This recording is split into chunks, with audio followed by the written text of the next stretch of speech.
Whether you've lived in your house for over 20 years, you just moved in, or you're looking to buy your first house, here are some helpful tips to test the health of your bathtub drain.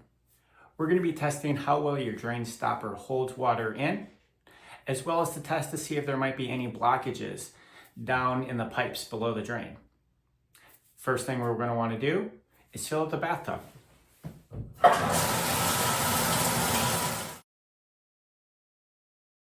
Just fill up your bathtub to a point where you can monitor the level of the water.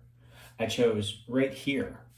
I'm going to let it sit for about half an hour and then come back and see if the water level is still at that point.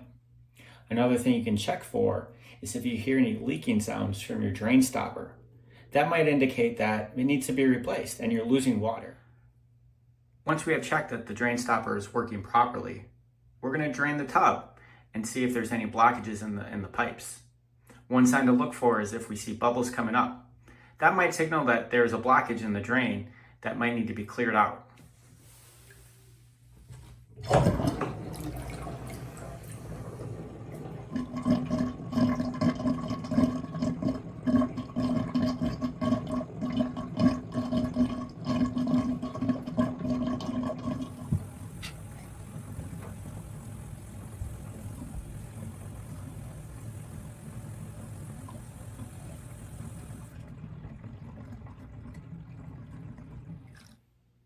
If you noticed any signs of blockages as you let the water out, and you aren't noticing any other slow drains in your house, the issue might just be isolated to your bathtub drain.